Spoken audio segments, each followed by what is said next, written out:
Underground magical golden coal mine. शहर से दूर एक छोटा सा गांव बसा हुआ था। उस गांव में एक कोल माइन थी। उस कोल माइन में काम करने वाले लोग वहां पर रहते थे। धीरे धीरे कोल खत्म होने की वजह से वो कोल माइन बंद हो जाती है और काम ना मिलने की वजह से गांव के लोग भी इधर उधर चले जाते हैं।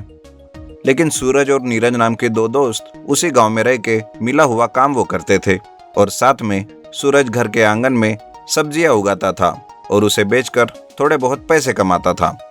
एक दिन वो देखता है कि एक चूहा उसकी सब्जियां खा रहा था। यह देखकर सूरज उस चूहे को भगाने की कोशिश करता है। वो कहता है, अरे चूहे, निकल जा यहाँ से। मेरी पूरी सब्जियां खा लेगा तो मैं क्या बेचूंगा। सूरज की बात सुनकर चूहा बोलने लगता है। वो कहता है, अरे मुझे मत मारो, मुझे ये सब्जियां खाने दो, मुझे बहुत भूख लगी है। अरे तुम बात भी कर सकते हो, ये तो बड़ा अद्भुत है। हाँ, मैं बात भी कर सकता हूँ और तुम्हें सोना भी दे सकता हूँ। बस तुम मुझे और मेरे दोस्तों को ये सब्जियां खाने दो। यह सुनकर सूरज सोचता है कि अगर यह चूहा सच कह रहा है तो उसे सोना मिलेगा। इसलिए सूरज उसे वो सब्जियां खाने देता है। इस तरह चूहा अपने बाकी दोस्तों को वहां बुलाकर जी भर के सब्जियां खाता है और सूरज काम पर चला जाता है और दूसरे दिन वापस उस चूहे का वो इंतजार करता है। थोड़ी देर में वहां पर चूहा आता है और वो एक बड़ा सा चूहा बन जाता है।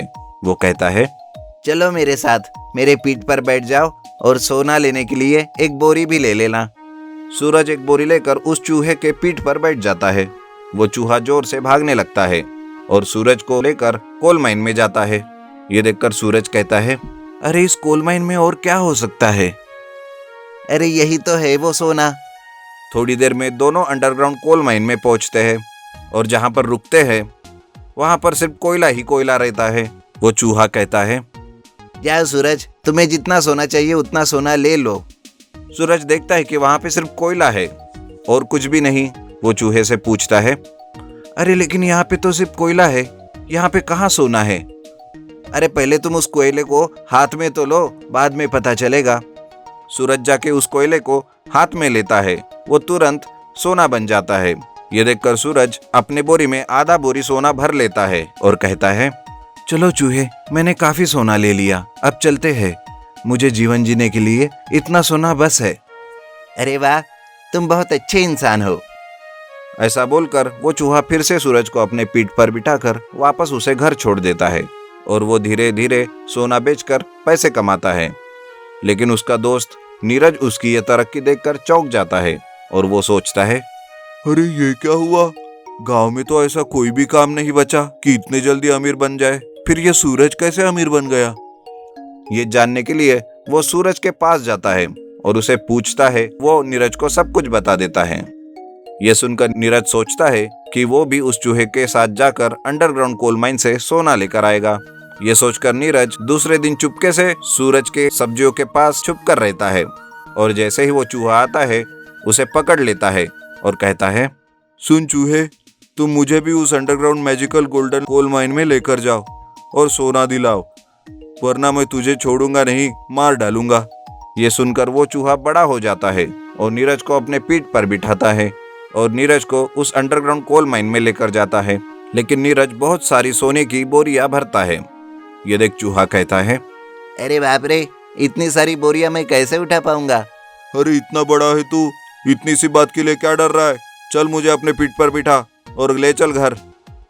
चूहा मन में ही उसे सबक सिखाने की सोचता है और वो एक प्लान करता है। वो कहता है, तुम 2 मिनट रुको, मैं अभी आया। चूहा थोड़ी दूर जाकर छोटा बनता है और चुपके से आकर नीरज की सोने से भरी बोरियों को काट लेता है और फिर से बड़ा बनकर वापस आ जाता है और उसे बिठाकर वापस घर छोड़ने के लिए निकलता है। लेकिन दौड़ते दौड़ते धीरे धीरे उन बोरियों से सारा सोना नीचे गिर जाता है और घर पहुंचने तक सारी बोरियां खाली हो चुकी रहती है। चूहा कहता है, अरे लालची इंसान, अब तो जिंदगी भर सोने को नहीं देख सकेगा, क्योंकि मैं वापस अपने underground magical golden coal mine में जाकर हमेशा के लिए उसे बंद कर दूंगा।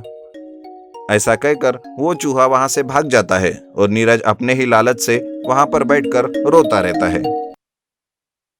Underground money giant trap. एक गांव में धीरज और नीरज नाम के दो भाई रहते थे। उनके उनके पिताजी उनके नाम पर बहुत धन दौलत छोड़ कर गए थे। दोनों भाई बड़े ही मिलजुल कर रहते थे, लेकिन धीरज का मन बड़ा ही कठोर था।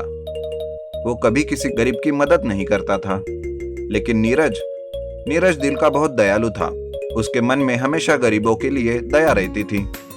एक दिन नीरज घर के बाहर एक गरीब आदमी को भीख में कुछ पैसे दे रहा था। तभी धीरज उसे देखकर कहता है, अरे नीरज, क्या तुम पागल हो गए हो क्या? ऐसे कब तक गरीबों में रुपए बांटते रहोगे? एक दिन तुम्हारा सारा रुपया ले लेंगे ये भिखारी। लेकिन ऐसे किसी गरीब की मदद करके मुझे बहुत अच्छा लगता है भैया। मेरा तो फर्ज था तुम्हें समझाना। आगे तुम्हारी मर्जी। सुधारना है तो सुधरो, वरना डुबाते रहो अपनी सारी जायदाद। ऐसे ही धीरज अपने भाई को समझाते रहता है, लेकिन नीरज कभी गरीबों को मदद करने से नहीं चूकता। नीरज का ऐसे गरीबों को मदद करना धीरज को भी पसंद नहीं आता और वो सोचता है, अगर ऐसा ही रहा तो ये छोटा भाई मेरे सारे पैसे गरीबों में बांट देगा। मैं अपने बाबूजी की कमाई ऐसे गरीबों में बंटने नहीं दूंगा। कुछ भी करके मुझे कुछ तो करना होगा। धीरज एक प्लान बनाता है और वो घर आकर नीरज से कहता है, अरे मेरे भाई, मैं बर्बाद हो गया। बिजनेस में मेरा पूरा लॉस हो गया। मेरे पास अब फूटी कौड़ी भी नहीं बची। अब मैं क्या करूंगा मेरे भाई? नहीं भाई, आप यूं नाराज मत होइए। मेरे पैसे भी तो आपके ही है। अरे तेरे पैसे मैं क्यों लूंगा भला? मैं अपने ही नहीं संभाल पाया तो तेरे पैसे को कैसे हाथ लगा सकता हूँ? नहीं भैया, ऐसी कोई बात नहीं। आप जब चाहे मेरे पैसे ले सकते हैं। मैं आपको कुछ नहीं कहूंगा। ये बात सुनते ही धीरज झोपड़ी के आंगन में चुपके से एक अंडरग्राउंड कमरा बनाता है और चालाकी से कुछ ना कुछ काम है बोलकर नीरज के अलमारी से वो पैसे लेने लगता है। पैसे लेकर चुपचाप अंडरग्राउंड कमरे में वो छुपा कर रखने लगता है। इधर नीरज इस बात से बिल्कुल बेखबर होता है कि उसका भाई उसके पैसों को बड़ी चालाकी से चुरा रहा है। ऐसा करते करते धीरज नीरज के सारे रुपए लेकर अपने पास अंडरग्राउंड कमरे में रख देता है और एक दिन नीरज से कहता है, देख नीरज, आज तेरे पैसे भी खत्म हो गए। अब हम क्या करेंगे? आप चिंता मत कीजिए भाई। बड़ा घर नहीं तो कम से कम हम झोपड़ी में तो रह सकते हैं ना। मैं शहर जाकर काम करता हूँ और आपको वहां से पैसे भेजूंगा। वाह, मेरा भाई कितना अच्छा है, मुझे आज पता चला। ऐसा बोलकर नीरज शहर जाकर काम करता है और मिले हुए रुपए में से कुछ रुपए अपने भाई को भेजता है। फिर एक दिन नीरज का एक दोस्त उसे शहर में मिलता है और वो कहता है, अरे नीरज, तुम यहाँ इतनी मेहनत कर रहे हो, लेकिन तुम्हारा भाई तो गांव में मजे से जिंदगी जी रहा है। अरे नहीं सुंदर, भाई को तो मैं पैसे भेजता हूँ। उस रुपए पर ही वो अपनी जिंदगी जी रहे हैं। लेकिन वो तो अच्छे से कार से घूमता है और रोज रोज पिज्जा भी ऑर्डर करके खाता है।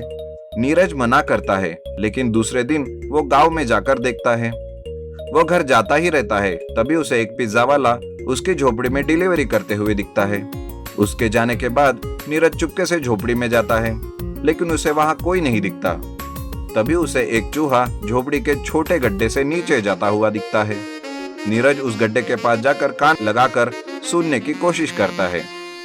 उसका शक और बढ़ जाता है और वो फिर से एक चूहे को लेकर उसके पैरों को गोंद लगाकर उस गड्ढे में छोड़ता है। थोड़ी देर में वो चूहा जब वापस आता है तो चूहे के पैरों में एक 2000 रुपए का नोट लगा हुआ होता है। वो देखकर नीरज का शक यकीन में बदल जाता है।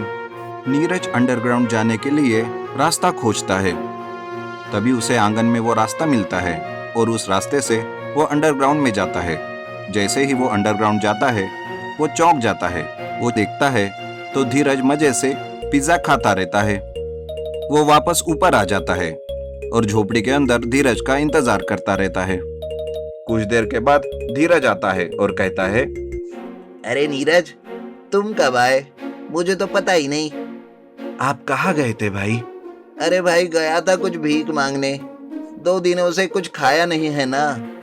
अच्छा, तो आजकल पिज्जा भीख में मांगकर खा रहे हो क्या? मुझे सब पता चल गया है भाई। आपने मुझसे झूठ बोला और मेरे सारे पैसे आपने ले लिए। अरे नीरज, ये क्या बक रहे हो? इसका क्या सबूत है तुम्हारे पास? कुछ भी बके जा रहे हो। चले जाओ यहाँ से। नीरज वहां से चला जाता है, लेकिन दूसरे दिन वो गांव के सरपंच को लेकर झोपड़ी में आता है और सबको अंडरग्राउंड कमरे में जाकर दिखाता है। ये देखते ही धीरज शर्म से गर्दन नीचे झुकाता है। वो बहुत शर्मिंदा होता है और भाई के सारे पैसों को लौटा देता है।